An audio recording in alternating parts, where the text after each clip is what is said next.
मेरे पति के जाने के बाद से घर में एक पुरुष थे जो मेरे ससुर थे। वे मुझ पर बहुत नजर रखते थे और अक्सर रात में मुझे अपने कमरे में बुलाते थे। एक दिन ससुर ने मुझे अपने कमरे में बुलाकर बेड की चादर बदलने को कहा। जैसे ही मैं झुककर काम करने लगी, उन्होंने मौका पाकर पीछे से मुझे पकड़ लिया। मैं भी बिना पति के कई दिनों से प्यासी बैठी थी, तो मैंने भी उन्हें नहीं रोका। और फिर ससुर जी ने पूरी रात। एक दिन मेरी सास ने मुझे आवाज दी, बहू जरा पानी लाना, तुम्हारे ससुर आए हैं। यह सुनकर मैं अपने कमरे से बाहर आई। मुझे नहीं पता था कि कौन से ससुर आए हैं। मैंने किचन से पानी का गिलास लेकर हॉल तक पहुंची। मेरे असली ससुर तो पिछले साल ही गुजर चुके थे। हॉल में जब मैंने एक व्यक्ति को देखा तो वह मुझे ससुर की उम्र का नहीं लगे। मैंने सोचा कि शायद कोई बाहर से आया होगा। मैंने उनसे कहा, भाई साहब पानी ले लो। तब मेरी सास ने मुझ पर हंसते हुए कहा, यह तुम्हारे भाई नहीं, तुम्हारे ससुर है। मैं थोड़ी देर के लिए हैरान रह गई। उन्होंने कहा, यह मेरा दूर का भाई है। मेरी सास 50 साल की थी और सामने बैठे ससुर लगभग 32 साल के लग रहे थे। उन्होंने कहा, रोहन पहली बार हमारे घर आया है, तुमने कभी इसे नहीं देखा होगा। कुछ दिन रोहन हमारे घर में रहेगा, शहर में उसके कुछ काम हैं। मैंने उनकी बात मानी और नाश्ता बनाने के लिए किचन में चली गई। आज रविवार की छुट्टी थी, इसलिए मैं घर पर थी, वरना रोज मुझे सुबह कॉलेज जाना होता था। रात को जब मैं अपने कमरे में अपने बेटे को सुला रही थी, तब मुझे बहुत बार ऐसा लगा कि मेरे कमरे में कोई घूम रहा है। आखिरकार मैं उठी और दरवाजा खोला। दरवाजे के बाहर सच में कोई घूम रहा था और वे मेरे ससुर थे। मुझे देखकर वे थोड़े चौंके। मैंने पूछा, क्या आपको कुछ चाहिए? तो उन्होंने कहा, नहीं, मुझे नींद नहीं आ रही थी, इसलिए मैं यहां घूम रहा था। ससुर का कमरा मेरे कमरे के बगल में था, इसलिए मैं उन्हें यह नहीं कह सकती थी कि आप मेरे कमरे के बाहर क्यों घूम रहे हैं। मैंने कहा, ठीक है, और फिर अपने कमरे में जाने लगी। तभी उन्होंने मेरा हाथ पकड़ लिया और उनकी आंखों में हल्के से आंसू आए। उन्होंने अपने हाथ से मेरे आंसू पूछे और कहा, क्या मैं तुम्हारे कमरे में आ सकता हूं? मैं नहीं कहने का साहस नहीं कर पाई। वे कमरे में आ गए और बेड पर बैठ गए। बेड के एक कोने पर मेरा बेटा राहुल आराम से सो रहा था। मेरे ससुर ने मेरा हाथ पकड़कर मुझे भी उनके पास बैठाया और कहा, सुनीता, मुझे तुम्हारे आंसुओं का कारण पता है। तुम्हारे आंसुओं में कहीं ना कहीं तुम्हारे पति की याद है। उन्होंने पहली नजर में ही मेरा दुख पहचान लिया था, वरना मैंने अपने सास ससुर के साथ 2 साल बिताए थे, लेकिन कभी भी उन्होंने मेरे आंसुओं को नहीं देखा था। उस वक्त ससुर ने मेरा हाथ अपने हाथ में लिया और कहा, तुम्हें जो हो गया उसे भूलना होगा। हर रात मुझे सोते समय आंसू आते थे। उनके कहने का मतलब समझ में आया, लेकिन मेरे आंसू नहीं थम रहे थे। तब उन्होंने मेरे लिए पानी लाकर दिया। पानी पीने के बाद मैं थोड़ी शांत हो गई। वे मुझे अपनी यात्रा के बारे में बताने लगे। वे मेरे चेहरे पर हंसी लाने की कोशिश कर रहे थे और उनकी बातें खत्म नहीं हो रही थीं। घड़ी में देखा तो रात के 1 बजे थे। मुझे सुबह जल्दी उठकर घर का काम करके कॉलेज भी जाना था। मैंने ससुर से कहा कि मुझे सुबह देर हो जाएगी, अब मुझे सोना है। फिर वे अपने कमरे में चले गए और मैं अपने कमरे में सोने चली गई। दूसरे दिन सुबह उठने में मुझे थोड़ा वक्त लगा। रोज मैं कॉलेज जाने के लिए बस का इस्तेमाल करती थी। सुबह राहुल और सासू माँ को टाइम पर नाश्ता देकर मैं कॉलेज निकल गई। सुबह मुझे देर हो गई तो ससुर ने कहा, आज मैं तुम्हें कॉलेज छोड़ने आऊंगा। पिछले 2 साल से मेरे पति की बड़ी मोटरसाइकिल घर के बाहर खड़ी थी, जो आज चालू हुई थी। ये बात मुझे तब समझ में आई जब मेरे नए ससुर ने वह गाड़ी चालू की। मैं हफ्ते में 1 बार अपने पति की मोटरसाइकिल साफ करती थी, इसलिए वह चलने लायक थी। घर में 2 महिलाएं होने की वजह से वह मोटरसाइकिल किसी ने भी नहीं चलाई थी, लेकिन आज ससुर ने उसे चलाने का मन बना लिया था। सासू माँ ने भी मुझे उनके साथ जाने की अनुमति दी। उन्होंने कहा, तुझे देर हो गई है तो तेरे ससुर तुझे छोड़ देंगे। अब मुझे ससुर के साथ अपने पति की बाइक पर जाना ही था। बाइक पर बैठते ही मैंने ससुर के कंधे पर हाथ रख दिया, जैसे मैं अपने पति के साथ बैठते समय करती थी। जब मैंने सासू माँ की तरफ देखा तो याद आया कि यह तो मेरे ससुर हैं। मैंने तुरंत अपना हाथ हटा लिया, लेकिन घर से थोड़ा आगे बढ़ते ही फिर से मेरा हाथ ससुर के कंधे पर चला गया। इस बार जब मैंने अपना हाथ हटाना चाहा तो उन्होंने मेरा हाथ पकड़ लिया और उसे फिर से अपने कंधे पर रख दिया। उन्होंने कहा, लजाती क्यों हो? बिंदास रहो, तुम मुझ पर विश्वास कर सकती हो, मैं तुम्हारे ही घर का सदस्य हूं। उनसे बात करते करते मेरा कॉलेज आ गया। दोपहर 1 बजे कॉलेज खत्म हुआ तो जैसे ही मैं बाहर निकली, मैंने देखा कि ससुर मुझे लेने आए हैं। उन्हें देखकर मैं उनके पास गई और कहा, ससुर जी, आप यहाँ क्या कर रहे हैं? उन्होंने कहा, पहले तो तुम मुझे ससुर जी मत बोलो, मेरा नाम रोहन है, तुम मुझे रोहन कहकर बुला सकती हो। तुम्हारी सासू माँ के सामने तुम मुझे ससुर जी बुला सकती हो, लेकिन जब हम दोनों हो तो मुझे मेरे नाम से ही बुलाओ। उन्होंने समझाया कि हमारे बीच उम्र का इतना अंतर नहीं है, और हाँ, अब मैं तुम्हें लेने आया हूँ। रोज तुम बस से सफर करती हो, ये मुझे मालूम हुआ कि जब तक मैं यहाँ हूँ मैं तुम्हें कॉलेज छोड़ने आऊंगा। कुछ ही समय में हम घर आए। घर आने पर मुझे सासू माँ और राहुल कहीं दिखाई नहीं दिए। मैंने सासू माँ को फोन किया तो उन्होंने कहा, मैं अपनी दोस्त के घर गई हूँ, कुछ देर में आ जाऊंगी। घर आते ही मुझे राहुल को देखने की आदत थी। थोड़ी देर में वे दोनों घर आ जाएंगे। कॉलेज से लौटते समय मैं बहुत थकी हुई थी, इसलिए मैंने अपने कमरे में जाकर फ्रेश होने का सोचा। जब मैं अपने कमरे में कपड़े बदल रही थी, तभी अचानक ससुर मेरे कमरे में आ गए। उन्हें देखकर मैं तुरंत बाथरूम में चली गई। उन्होंने भी अपनी तरफ मुंह मोड़ लिया और कहा, मुझे माफ करना, मुझे अचानक तुम्हारे कमरे में आना नहीं चाहिए था। मैं बाथरूम से कपड़े चेंज करके बाहर आई। बाहर आते ही मैंने उनसे पूछा, क्या आपको कुछ काम था? वे बोले, सुनीता, मुझे तो बहुत जरूरी काम था, मुझे बहुत भूख लगी है। मैंने सुना है कि तुम बहुत अच्छे से प्याज की भाजी बनाती हो, अब खाने पर पता चलेगा कि तुम्हारे हाथों का स्वाद कैसा है। मैंने किचन में प्याज की भाजी बनाने का मन बनाया और ससुर भी मेरी पीछे पीछे वहां आए। जब मैं भाजी तला रही थी, वे मेरे पास खड़े थे। अचानक थोड़ा गर्मा गर्म और कड़कड़ाती हुई तेल मेरे ससुर की छाती पर गिर गया, जिससे वह दर्द से विवश होकर झिझक गए। मैंने तुरंत अपने कमरे में जाकर क्रीम ली और उन्हें अपने हाथों से वह क्रीम लगाने लगी। उस समय मैं उनके बहुत करीब थी। मेरा ध्यान उनकी चोट पर क्रीम लगाने में था, लेकिन मेरा ध्यान दूसरी ओर भी जा रहा था। उन्होंने कहा, तुम्हारा हाथ जैसे मेरी चोट पर चल रहा है, वैसे सब दुखना जैसे गायब हो गई है। जब मैंने उनके चेहरे की तरफ देखा तो मुझे उनकी स्थिति ठीक नहीं लगी। इस वजह से मैं धीरे धीरे उनसे दूर होने लगी। तभी मेरी सास मुझे वहां नजर आई। मुझे ससुर के इतने करीब देखकर वे मुझे थोड़ी अलग नजर से देखने लगी। मैंने अपनी नजरें झुकाई और उनसे दूरी बना ली। फिर मैं अपने काम में लग गई।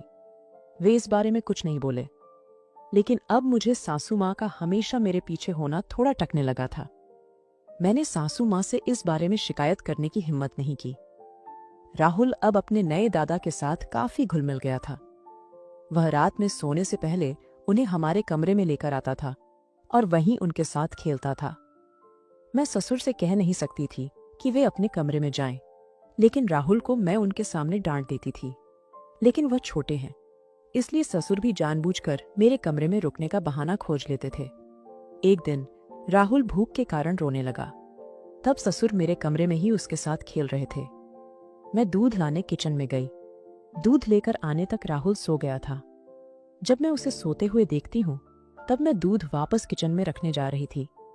तभी ससुर ने कहा, राहुल तो सो गया, लेकिन उसके दादाजी को तो भूख लगी है, यह दूध मुझे दे दो।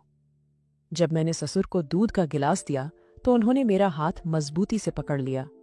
मैंने कहा, आप यह क्या कर रहे हैं? तो वे बोले, सुनीता, मैंने तुमसे पहले भी कहा था, जब हम दोनों हो तो मुझे ससुर मत बुला, मुझे मेरे नाम से ही बुलाओ। और हाँ, मैंने तुम्हारा हाथ इसलिए पकड़ा है क्योंकि तुम हमेशा मुझसे देखकर किचन से बाहर चली जाती हो। आज मुझे तुमसे थोड़ी बात करनी है। उनकी बातों पर मैं उनके पास बैठ गई। उन्होंने कहा, अब तुम्हारे पति को गए हुए 2 साल हो गए हैं, तुम कितने दिन रोती रहोगी?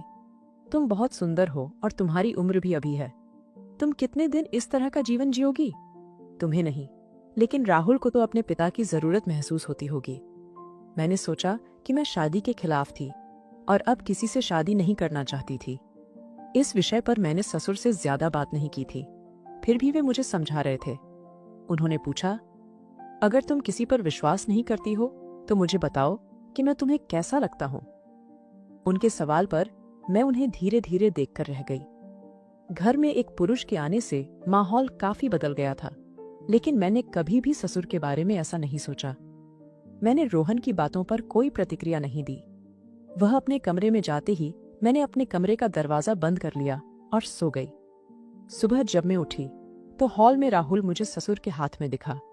मैंने तुरंत राहुल को उनके हाथ से खींच लिया और अपने कमरे में आ गई। पीछे से मेरी सास भी आ गई। मैंने जिस तरह से ससुर से राहुल को खींचा था, वह सब कुछ सासू माँ ने देख लिया था। उन्होंने कहा, बहू, यह सब क्या है? तुम अपने ससुर के साथ इस तरह क्यों भाग रही हो? राहुल कितनी खुशी के साथ अपने दादाजी के पास है, ये तुम्हें भी पता है। रोहन तो उसे खेला रहा था और तुम उसे इस तरह खींच कर ले आई जैसे वह कोई पराया हो। मुझे तुम्हारा यह व्यवहार बिल्कुल पसंद नहीं है। सासू माँ की बातें सुनकर मैं एक शब्द भी नहीं बोल पाई। उस दिन जब मैं कॉलेज जाने के लिए निकली, मैंने रोहन से कुछ नहीं कहा था कि मुझे छोड़ दे, लेकिन सासू माँ ने मुझे कड़े शब्दों में कहा, तुझे बस से जाने की जरूरत नहीं है, तेरे ससुर तुझे छोड़ने आएंगे। इससे पहले मैंने सासू माँ के सामने कुछ नहीं कहा और अब मैं रोहन के साथ बाइक पर बैठी थी। कॉलेज पहुंचते वक्त उसके पीछे चुपचाप बैठी रही। कॉलेज के गेट में मुझे छोड़ते ही रोहन ने कहा, सुनीता, क्या तुम्हें मुझसे किसी बात का गुस्सा है? मैंने उसकी तरफ ध्यान नहीं दिया और सीधे कॉलेज में चली गई। कॉलेज के अहाते में मुझे मेरी दोस्त मिली। उसने मुझसे कहा, सुनीता, पिछले कुछ दिनों से मैं देख रही हूं कि वह व्यक्ति तुम्हारे साथ कैसे बात करता है, तुम्हें कॉलेज में छोड़कर जाता है। उससे लगता है कि उसके मन में तुम्हारे लिए कुछ खास भावनाएं हैं। मैंने अपनी दोस्त की बातों पर भी कुछ नहीं कहा, लेकिन यह सब बातें मुझे कुछ अलग ही लग रही थीं। रोहन के हमारे घर आने का असली मकसद क्या था, यह मुझे नहीं समझ आ रहा था, लेकिन उसकी मुझसे बात करने की शैली थोड़ी अलग थी। वह ससुर की तरह मेरी देखभाल करते हुए बात करता था, पर उसकी नजरें मुझ पर एक पुरुष की तरह ही रहती थीं। दूसरे दिन कॉलेज में एक गैदरिंग होने वाली थी और उस दिन मुझे कॉलेज जाने का बिल्कुल मन नहीं था। मुझे नाच गाने का देखने का बिल्कुल मन नहीं था। उस दिन सासू माँ अपने नातिन के साथ मार्केट गई थी। मुझे 12 बजे कॉलेज जाना था, लेकिन मेरा वहां जाने का बिल्कुल मूड नहीं था। मेरी दोस्त बार बार मुझे फोन करके कॉलेज आने के लिए कह रही थी, लेकिन मैं जाने की इच्छुक नहीं थी। मैंने अपनी दोस्त का फोन रख दिया और अपने कमरे में साफ सफाई करने लगी। तभी पीछे से ससुर मेरे कमरे में आए। उनके हाथ में एक सुंदर फैंसी साड़ी थी। उन्होंने वो साड़ी मेरे हाथ में दे दी और कहा, ये साड़ी पहनकर अच्छे से मेकअप करके तैयार हो, मैं तुम्हें तुम्हारे कॉलेज के फंक्शन में छोड़ने आऊंगा। मैंने कहा, मुझे कहीं नहीं जाना है। आप कौन होते हैं यह तय करने वाले कि मुझे कहाँ जाना है और कहाँ नहीं? ससुर ने कहा, तुम्हारी बात सही है। मैं यह नहीं कहता कि तुम क्या करो या नहीं, पर मैं बस यह चाहता हूं कि तुम कभी अपने लिए तैयार हुआ करो। आज एक बार खुद को सजाकर देखो, तुम्हारी खूबसूरती में और भी निखार आएगा। यह कहने की जरूरत नहीं है। ससुर के ऐसा बोलने का मुंह पर इतना असर हुआ कि जब वे मेरे कमरे से बाहर गए तो मैंने उनकी दी हुई साड़ी पहनकर तैयार हो गई।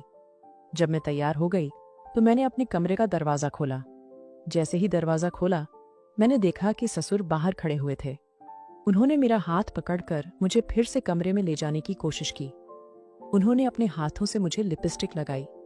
उन्होंने कहा, यह लाल रंग तुम पर बहुत अच्छा लग रहा है। लिपस्टिक लगाकर जब उन्होंने अपना हाथ नीचे किया, तभी सासू माँ राहुल के साथ कमरे में आई। जब सासू माँ ने मुझे ऐसे रंग बिरंगे कपड़ों में देखा तो उन्होंने मेरी खूबसूरती की तारीफ करनी शुरू कर दी। पहले सासू माँ मुझे ठीक रहन सहन का आग्रह करती थी, लेकिन मैंने कभी उनकी बात नहीं मानी। आज मैं रोहन की बात कैसे मान गई, यह मुझे समझ नहीं आ रहा था। जब मैं तैयार हुई तो रोहन मुझे अपनी गाड़ी से कॉलेज छोड़ने आया। मेरी कुछ सहेलियां रोहन को मेरे पति समझ रही थीं और कह रही थीं कि उनकी जोड़ी बहुत खूबसूरत लगती है। ये बातें सुनकर रोहन के चेहरे पर अलग खुशी थी, लेकिन मैंने सबको सच बता दिया।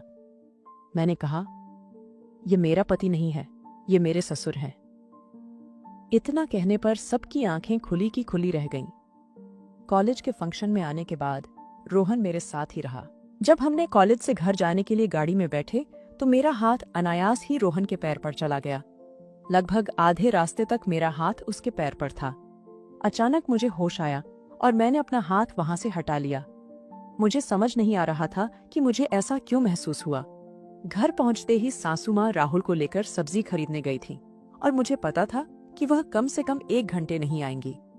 तब मैंने रोहन को अपने कमरे में बुला लिया और अपने ब्लाउज की रिबन खोलने में उसकी मदद ली। रिबन खोलने में 2 सेकंड लगते हैं, लेकिन रोहन को आधा मिनट लग रहा था। तभी मैंने उसकी ओर चेहरा घुमाते हुए उसका हाथ पकड़ लिया और कहा, तुझे मुझसे क्या चाहिए, ये मुझे समझ में आ गया है। रोहन का हाथ अब मेरे कंधे पर आ गया था। उसने कहा, सुनीता, तुम एक दिन मेरे इरादे को समझोगी। मुझे पता था कि तुम जल्दी ही समझ जाओगी। अब मैं तुम्हें हमेशा संभालूंगा। यह सुनकर मैं उसे जोर से दूर करने लगी। मैंने पहले ही तय कर लिया था कि अब उसे हमारे घर से अलविदा कहना है। इन 2 सालों में मेरे पास कई रिश्ते आए, लेकिन मेरे पति के जाने के बाद मुझे किसी और पुरुष से शादी नहीं करनी थी। मैंने रोहन से कहा, मुझे अच्छी तरह पता है कि तुम्हारी मुझ पर कैसी नजर है, लेकिन एक बात ध्यान में रखो, मैं तुम्हें अच्छी तरह पहचान चुकी हूं। इतना समय बीतने के बाद तुम अब हमारे घर क्यों आए हो? मेरी सासू माँ तो सबको भाई बना देती है और उन्हें घर में ले आती है। वह बहुत सरल और भोली है, लेकिन मैं तुम्हारे इरादे समझ चुकी हूं। मेरे गुस्से को देखकर रोहन मेरे करीब आ गया। मैंने तुरंत उसे कान के नीचे एक थप्पड़ मारा और उसे पकड़कर हॉल में ले आई। तभी सासू माँ घर आ गईं और उन्होंने सब कुछ देखा। उन्होंने कहा, बहू, यह क्या चल रहा है? क्या तुम भूल गई हो कि ये तुम्हारे ससुर हैं? तुमने रोहन का हाथ क्यों पकड़ा है? मैंने सासू माँ से कहा, इस नालायक की मुझ पर नजर ठीक नहीं है। अब इसे अपने घर में कोई जगह नहीं है। सासू माँ ने मेरे हाथ से रोहन का हाथ छुड़ाया और कहा, बेटी, तुझे सच बताने का समय आ गया है। बहू, मैंने रोहन को यहां बुलाया था। वह मेरा सच्चा या चचेरा भाई नहीं है, बल्कि वह हमारी एक शादी में मिला था। रोहन ने मुझे अपनी बड़ी बहन मान लिया था। मुझे उसके स्वभाव का पता था, इसलिए मैंने उसे यहां बुलाया। अमन के जाने के बाद 2 साल हो गए हैं।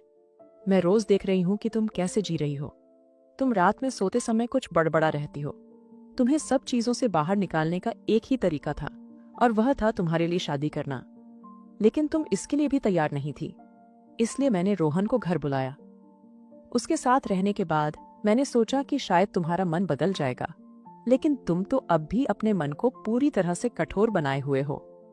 अकेले जीवन जीना बहुत मुश्किल है। रोहन ने कहा, सुनीता, मैं तुम्हारी खूबसूरती के लिए नहीं, बल्कि तुम्हारे लिए प्रेम करता हूँ। पिछले कुछ दिनों में मैं राहुल में बहुत उलझ चुका हूँ। एक पुरुष के घर आने से घर का माहौल कैसे बदल गया था, यह मुझे भी दिखाई दे रहा था। मुझे लगा कि सासू माँ को मेरा दुख नहीं दिखाई दे रहा है, लेकिन वह रोज मेरा दुख देखकर परेशान होती थी। फिर मैंने सासू माँ और रोहन से कहा, मैं किसी से शादी नहीं कर सकती। अगर मैंने शादी की तो अमन मुझे माफ नहीं करेगा। वह रोज मेरे सपने में आता है। इस पर रोहन ने कहा, तुझे क्या सपने आते हैं? तुम क्या बड़बड़ाती हो? मैंने सब देखा है।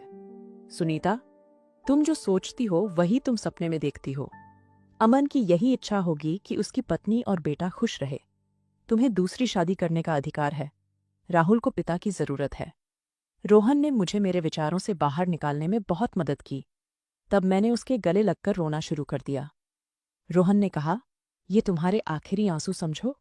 आज के बाद मैं तुम्हें कभी भी रोने नहीं दूंगा। मेरे मन में कहीं न कहीं रोहन ने एक खास जगह बना ली थी। शादी के बाद मैं रोहन के घर चली गई और मैंने अपनी सासू माँ को भी अपने साथ ले लिया, क्योंकि उन्होंने ही मेरे कल्याणकारी जीवन का ध्यान रखा था। अगर आपको यह कहानी अच्छी लगी तो वीडियो को लाइक